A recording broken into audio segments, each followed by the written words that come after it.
Hello，大家好，又係我高 B 哥啊！係時間提醒大家飲水啦，增添智慧，增添水分，智慧如水啊！好啦，今日繼續同大家分享網友分享俾我一啲資訊資料啊！嗱，呢篇文章本來係英文嘅文章嚟嘅，咁呢個網友好明顯就喺外國啊，加拿大、美國嗰邊嘅啦，咁就唔係歐洲嗰邊啊，亦都唔係星馬嗰邊嘅。咁點解呢？因為佢久不久都會send 一啲資料俾我。咁其實睇得出佢明顯地就係睇緊就係英美嘅一啲就係文章㗎。咁今次呢個嘅文章我覺得佢有少少嘅落後㗎嚇。點解咁樣講呢？因為佢仲認為中國係行緊共產主義。咁其實中國雖然名就叫共產黨啦，但係其實已經即係主張咗行呢個有中國特色嘅社會主義就好耐啊。咁大家如果想理解下可以上網查翻啊。呢個社會主義同埋共產主義係有少少咁多唔同嘅出入㗎。咁呢啲專業嘅名詞高 B 哥就唔喺度就學人哋喺度即係拋書包就喺度教人哋啦。因為呢度實在有太多勁人啦，亢龍臥虎，應該講錯俾人懟啊！高 B 哥你唔識啊，唔可能亂咁講啦。共產主義同社會主義有咩分別咩成？又有啲直情係專業嘅教授級㗎，佢哋有一啲專業嘅名詞去解釋，咁所以唯有留翻你哋自己去發掘啦嚇。好啦，呢篇嘅文章其實佢都係列舉咗中國而家做緊嘅嘢，同埋西方做緊嘅嘢有咩嘅出入，咁導致到大家有咩嘅唔同啊？咁大家都嚟聽一聽，咁你哋裏邊聽見可能有好多個唔同嘅意見㗎，咁真係好歡迎大家喺下邊留言板寫翻出你哋嘅意見出嚟啊！咁跟住同大家一齊去討論一下。記得都係講嗰句啦，討論嘅嘢係正面嘅，希望大家講一講個觀點啫。咁有陣時都係講嗰句嚇，自己嘅觀點唔係代表一切嘅，唔可以以為自己嘅觀點一定啱晒。我從來到而家為止我都仲係覺得自己實在有太多嘢睇得太過片面啊，或者係表面，而唔能夠知道晒所有嘢。咁所以自己真係唔好咁一口咬定我講個就啱，我講個先對咁樣話㗎。好啦，嗱文章嘅標題就譯咗為點解為什麼共產主義喺中國正係取得勝利，而民主喺呢個美國正係走向失敗㗎。嗱，每個人都被教導過，就話共產主義必將失敗㗎，而民主係必將會勝出㗎。然而睇見今日嘅個現實嘅狀況係咩呢？就係中國正係喺度蓬勃咁樣發展㗎。而持續創新啦，仲有係吸引緊全球嘅人才添。與此同時美國就深陷僵局，兩極分化，而且係短視近利嘅一個困境㗎。好啦，第一段嘢就令到我繼續有興趣睇落去。呢個introduction 即係呢個引言真係好重要㗎嗬，係咪啊？而家係咪真係的而且確共產主義必將失敗，民主必將勝出呢？睇嚟好似唔係，甚至乎有好多個國家，唔單止係美國包括埋歐洲都係一樣。睇嚟睇見嗰個嘅資本主義又或者叫民主呢個行呢個即係道路體制行唔到落去啦，好似已經即係尤其是呢個資本主義其實個個都知㗎啦。資本主義就由資本話事，你以為你有3幾億好勁啊？嗰個有3幾十億，睇少你啦，得個3幾億。但係3幾十億嗰個又比3幾百億嗰個睇少喎，咁跟住再上唔數逐個數啦嚇。總之一山就還有一山高，係咪？咁甚至乎有啲人叻到就係唔使用錢噶嘛，空手就入到套白狼。你睇下特朗普成日開把口啫嘛，一陣間拗5000億翻嚟，一陣間拗3000億翻嚟，佢話我開口就得噶啦咁樣話。但係無論如何，頭先講咗嚇，即係話中國有一啲嘢係做緊俾人睇到個狀況係蓬勃咁發展緊㗎，而且係持續咁樣係創新添。咁仲有吸引緊全球嘅人才。相反美國真係好似好大鑊咁嗬。好啦，咁講翻中國而家行之有效嘅一個共產主義。咁呢個文章下邊就列舉咗一點，就好多唔同嘅點㗎。咁我同大家逐個分享啊。首先拋開呢個印象先啦，中國唔係蘇聯啊。佢係一個咧擁有咧戰略領導力嘅國家資本主義強權。嗱，佢哋咧認定咗咧呢個中國咧而家行緊嗰個叫做咧國家資本主義強權。OK， 嗱，即係好多樣嘢夾埋。係啊，我又係資本主義，你又係資本主義。不過咧，我咧就係 individual， 係個人嘅，但係你咧就用國家就作為一個主體，變咗咧你都係行資本主義，不過咧用國家嚟同我比。咁大佬啊，我個人可能有3幾百億啊，即係超級唔超級個富豪噶啦，已經唔係好多個馬斯克嘅啫嘛，係咪？上千億嘅，但係啊，如果用國家嚟計，咁啊話都冇咁容易啦嚇。哇，國家可以有好多嘅資產，有好多嘢咧，令到佢咧即係咧就推動嘅事情嘅時候咧，都係好容易嘅。國家資本主義咁啊，再加個強權落去，即係話俾你聽咧啊，冇民主嘅嗰度係強權嚟㗎，咁樣話。好啦，咁樣列舉出嚟咧，就話第一呢個共產主義咧，或者叫中國咧，係一個長遠嘅願景㗎。咁佢話領導層嘅規劃咧係用10年作為一個單位，佢裏邊咧係冇選舉過渡，話冇咧就話成日經常變卦，而且咧亦都唔需要咧就咁樣，因為咁樣咧而拖慢咗佢哋嘅進步㗎。呢個咧就係佢哋嘅長期長遠嘅願景嚟嘅。好啦，第二個啊就係明智嘅國家干預。佢居然咧去判斷咧國家干預咧唔係問題，係明智嘅喎。咁佢就話喺呢個人工智能啦、半導體啦、綠色能源啦，仲有呢個電動汽車領域方面啊，政府所引導向嘅方向係咧市場推動咧創新嘅一個力量嚟㗎。好啦，咁即係話咧，佢咧係贊成咧國家咧係好明智咁樣去干預，就唔係唔干預。嗱，不過呢個明智呢個字咧真係可圈可點啊！你做啱嘅時候咪叫明智咯，唔做啱嘅時候咪就係唔明智咯，啱唔啱啊？咁但係國家干預係咪容許嘅咧？係咪合適嘅咧？咁以往咧西方咧就好抗拒呢樣嘢㗎嚇，但係而家咧你見到咧西方差唔多每個國家都做緊啦。咁即係話咧，其實以往啊話俾你聽咧，國家唔應該干預呢樣嘢咧，其實已經係過時過氣啦。如果咧你個思維裏邊咧仲有呢一樣嘢嘅話咧，我唔該你快啲跟進翻，與時並進翻啦。其實咧你啊未轉得夠快，佢已經轉咗實行緊添㗎啦，係咪？尤其是喺美國呢啲已經行咗幾年添啦。咁啊，至少幾年應該話嚇。OK， 好啦，咁啊，跟住下一個咧就係人才嘅磁鐵啦。佢話喺呢個巨大嘅機遇同埋咧民族使命底下，即係呢個咧吸引力咧就係令到佢哋咧好多中國嘅工程師又或者企業家咧紛紛咧係從歐美嗰度咧就回流翻嚟㗎。咁啊，第四個咧就係咧受控嘅一個自由。嗱，呢個字眼你用得非常之咁好啊！唔係冇自由，不過咧係受控㗎。咁啊，你點講咧？佢話私營嘅企業咧蓬勃咁樣發展，但係咧佢會有明確嘅紅線啊！你咧只能夠喺紅線裏邊咧係運作嘅啫。呢個咧係令到咧可以減少一啲咧災難性嘅失敗㗎。嗱，呢個咧就可圈可點啦。咩為之咧就紅線，亦都咩為之咧災難性嘅失敗咧咁。咁啊，其實咧美國咧已經咧係破過幾次產，就令到咧即係佢哋咧政府咧不得不出手咧去救㗎。又或者可以咁講啊，求救於其他地方。比如好似08年嘅金融風暴咧，係明顯地咧就過嚟中國嗰度咧就向中國求救㗎。咁啊嗰次咧就即係如果唔救佢咧，今日咧人類嘅歷史可能已經改寫咗啦。不過咧，當時救就已經救咗啦，係咪？咁啊而家只能夠咧用翻現家呢個狀況去做。咁但係咧，即係咧受控嘅自由係咪應該有嘅咧？因為咧呢個字眼咧，如果係好哲學咁嚟講咧，就已經係一個咧矛盾點嚟㗎。受控嘅自由，咁啲人就認為自由係唔應該控制喎，冇得受控嘅自由喎，冇邊界冇邊疆嘅喎，係嘛？喺佢個角度係咪呢個就係矛盾啊？受控嘅自由喎。OK， 好啦，咁啊跟住落嚟啊，佢話得到嘅結果係咩咧？得到結果，中國而家咧喺度咧快速咁創新，而且有穩定嘅增長。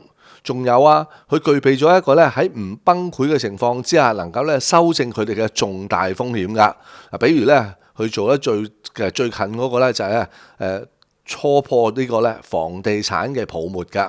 咁啊都做咗成10年㗎啦，係咪？初破呢個房地產嗰個咧泡沫嘅呢一種能力。咁佢話中國嘅經濟嘅增長率咧係平均每年咧5%，而美國咧就只係得2% 嘅啫。咁啊，大家唔好忘記呢個仲係複息上去㗎嚇。咁啊，call 咗咧2025年啊，中國嘅購買力評價 PPP 咧個 GDP 為咧41兆美元，即係話咧而家計 GDP 嘅話，我哋成日講大概係19、20億咁樣啦。但係咧呢個咧 PPP 一計上去咧就成咧41兆美元，即係41萬億㗎。而2026年啊，預計咧今年咧係會去到咧43兆美元㗎。好啦，對比翻咧2025年美國嘅 PPP 就係咧大約係30兆美元㗎。咁去到2026年咧嗰個預計咧就去到咧31兆美元，即係成31萬億。咁啊，比中國咧就得翻咧70零嘅啫。中國去到41，而家即係啱啱過咗嗰年41，今年有機會去到43兆。佢哋咧就30兆，而家就31，係咪？大約咧就差唔多70%到啦。如果用 PPP 計啊，中國嘅經濟規模咧比美國大咗咧，大約係35% 㗎。好啦，相反咧，我哋特登咧都要咧提出咧美國嗰方面而家嘅做法，同埋咧佢所受到嘅影響啊嚇。咁啊呢個標題寫住咧就係美國掙扎中嘅民主。好啦，與此同時啊，長期被視為咧所謂金科玉律嘅美國啊，正係咧面臨緊咧嚴峻嘅挑戰㗎。嗱，第一點就係咧短視主義咧係主導咗㗎。咁啊，源於咧就係咧冇辦法㗎啦，因為選舉嘅週期使到佢哋咧係啦跨越咧幾十年嘅一個政策咧，根本冇可能係實現㗎。個個只係淨係睇眼前，得個4年係咪？但係成個國家咁大，有啲政策咧就唔係3、2年就有成效㗎。咁啊4年之後咧，而家話唔掂啊，唔得啊，取消翻佢啦咁樣，咁啊死啦！尤其是越換咗唔同嘅政黨上去嘅時候咧，經常性都會出現呢樣咁嘅狀況啊。好啦，第二點啊就係黨派嘅僵局。嗱，嗰班嘅游說集團啦、捐款人啦，同埋咧政治派系咧，佢哋咧都係減緩咗咧呢個國家重大改革嘅步伐㗎。咁啊，大家都知咧，呢啲咁嘅游說集團啊，即係所謂叫做咩啊？有牌嘅一個咧就係賄賂者。咁啊，一路游說佢，咁啊，淨係唔係靠咧就係3寸不爛人支持㗎，背後仲有好多嘅利益喺裏邊㗎嚇。OK。咁啊，另外啦，第三點咧就係潛在嘅人才流失。咁佢話喺呢個咧不確定性，即係講緊美國啊，美國裏邊嘅不確定性咧，仲有咧高稅收啦，同埋咧係訴訟風險面前啊，人才咧係變得咧更加謹慎㗎。嗱，咁呢句咧嘅第一個啊，即係話不確定性咧，高比哥咧都幾深感受，因為呢幾日咧不斷咁樣彈緊啲短片啊，或者啲資訊俾我睇咧，都係講緊咧，其實美國咧一路都喺度做緊裁員㗎，咁啊，即係咧唔使講嘢，朝頭早通知你，跟住轉頭俾個紙皮箱你，執埋呢啲嘢就走，咁啊冇情講㗎，琴晚啊你加班加到11點都係咁話，今朝一翻嚟咧就宣告咧你已經俾人哋 lay off，俾人哋辭退咗啦。咁啊，呢啲咁嘅狀況咧，令到好多人咧就覺得咧個不確定性好大，個安全感咧已經咧冇再喺自己嘅身邊。再加埋咧美國咧高稅收，咁啊唔係我高比哥咪減咗稅，減稅係減富人稅，減稅係減嗰啲公司稅，就唔係個人稅。而且咧而家咧打嘅關稅咧根本咧已經承認咗90幾個%咧，就打翻落去佢哋自己美國嘅民眾嗰度噶，咁都幾陰功啊！所以咧啲嘢越整就越貴。不過 by the way， 講下日本咧，聽講咧佢啲米咧貴到咧好鬼誇張啊！買一包米咧圍到差唔多港幣400蚊，我哋香港買一包咧大概係100百鬆啲蚊5公斤裝咧，佢哋咧要買成400蚊，咁啊，真係幾揦你下嚇。OK， 好啦，喂，咁啊繼續講第4點啦。第4點咧就係美國嘅社會咧係好動盪噶。咁啊講到就話極端分化同埋咧社會不安，使到咧大規模嘅項目咧，佢嗰個執行啊變得咧更加之咁困難噶。咁啊梗係啦，兩邊都有拗，咁啊社會咧亦都俾你哋咧就分化成兩邊嘅人，咁啊大家都唔妥，大家點搞好啦？嗬？結果就係咩咧？結果就係啊財富咧依然係存在嘅，但係啊執行力咧就喪失晒噶啦，而啊創新集中咧喺一啲少數嘅科技嘅寡頭，即係我哋所謂叫做咧壟斷啊，啲霸權啊壟斷者嘅手之中啊，財富嘅分配咧可以講都係嚴重嘅不均啊，公眾嘅信任咧正係喺度咧瓦解緊噶。好啦，下一個咧就講佢哋嘅成就者對同埋咧對壘呢個所謂叫做霸凌者噶。咁啊無論係能力啦、穩定性啦、長遠願景啦，比呢啲標籤咧，反而咧先係更加重要噶。中國咧係證明咗咩呢？就係證明咗政治嘅集權，加埋咧就係市場嘅自由，再加埋有國家嘅使命，呢個就等同一個叫做創新與增長。OK， 創新與增長啊！嗱，與此同時咧，民主就完全缺乏咧嗰個紀律，又或者係執行力噶。無論紙面上邊咧幾咁自由都好啦，根本都有停滯嘅風險噶嘛。而且如果你咧行事好似一個咧霸凌者咁樣嘅話咧，最終只會令到自己咧陷入絕境噶。而中國之所以咧睇嚟係獲勝緊，而家獲勝緊咧，至少係咪？呢個咧並非因為係意識形態嘅問題，而係因為佢具備咧係執行力。OK， 記住啦，抹走嗰個咧意識形態嗰樣嘢，成日以為咧呢個咩威權政治或者咩獨裁佢哋冇創新咁樣話，其實呢啲咧喺過往幾廿年咧不停喺度抹黑我哋中國洗啲人咧腦。咁所以咧你又唔使心急，講清嗰句，你覺得好唔抵、好唔公道嘅嘢，點解要對我哋中國啲嘢咁樣？但係實際上咧，你睇翻啦，而家咧我哋將件事拉長佢嚟睇嘅話，邊個行得穩，邊個咧更加有 power 咧，好明顯睇得出㗎，係咪？咁好，頭先講咗啦，有呢個咧就係霸凌者如果你係個霸凌者咁咧，最終會令到自己陷入絕境啊嘛。而家美國咪就係行緊呢一步咯，係咪？中國之所以獲勝並非係因為佢嘅意識形態，而係因為佢嘅執行力。呢個又講得好清楚噶嘛。執行力喺中國咧出晒名連外國咧嗰啲嘅政界嘅人啦，唔服氣嘅人啦，全部咧都知道咧中國嘅執行力咧真係非常之咁強噶。仲有啦，因為咧佢除咗一個執行力之外咧，仲有一個吸引人才，並且咧擁有一種咧數十年嘅規劃。而美國嘅民主正係喺度衰落緊噶。因為咩呢？因為佢只係會空談同埋威脅，係咪啊？真係佢淨係因為blah blah blah日日開會，夜夜開會空談。仲有嘅咧就係威脅人哋。但係要佢咧去交付嘅時候，要去做成果出嚟嘅時候咧，全部咧都係冇晒影同埋冇晒蹤噶。所謂無影無蹤就係咁嚟啦。OK 或者而家都應該要停止爭論咧。所謂共產主義咧就係對你呢個民主。轉而咧開始辯論邊一種制度咧能夠真真正正能夠產生一個咧結果出嚟。OK， 咁都唔使講啦。咁梗係咧唯物主義，即係共產嗰邊就比較好啲啦。民主呢啲唯心噶嘛，得個講字嘅咋。好啦，咁仲有啦，領導力咧係遠比咧教條咧係重要噶。特朗普咧令人咧感覺到唔可靠。個個國家而家淨係喺度咧睇住咧習近平咧，相比之下顯得咧更加咧穩定得多噶。好咯，咁大家聽完咧呢個網友分享嘅文章啦，我相信咧你咧大約心中有數，即係呢度當然咧冇列舉晒所有啦。咁但係咧呢個極端資本主義同埋咧而家呢個咧共產主義，又或者叫做咧有中國特色嘅社會主義咧。嗰兩個體制咧，的確係好多人喺度討論緊噶，尤其是即係持份者啦。但係咧，當然啦，美西方梗係唔願意接受呢個所謂叫共產呢套模式，或者係個特色社會主義嘅模式啦。因為佢哋就係正正嗰班資本家嚟噶嘛，佢哋先係金主嚟噶嘛。咁而家成個遊戲係有利於佢哋噶嘛，佢點會同你取消個戇居啫？係咪？又或者點會同你去討論邊一個更加好，邊個冇咁好啫？呢啲咧留翻俾學者智庫普通平民百姓攞嚟剝花生嘅時候討論嘅啫。喺佢哋嘅層面冇得討論討咩論就係要咁行，因為而家有利於我哋資本啊嘛。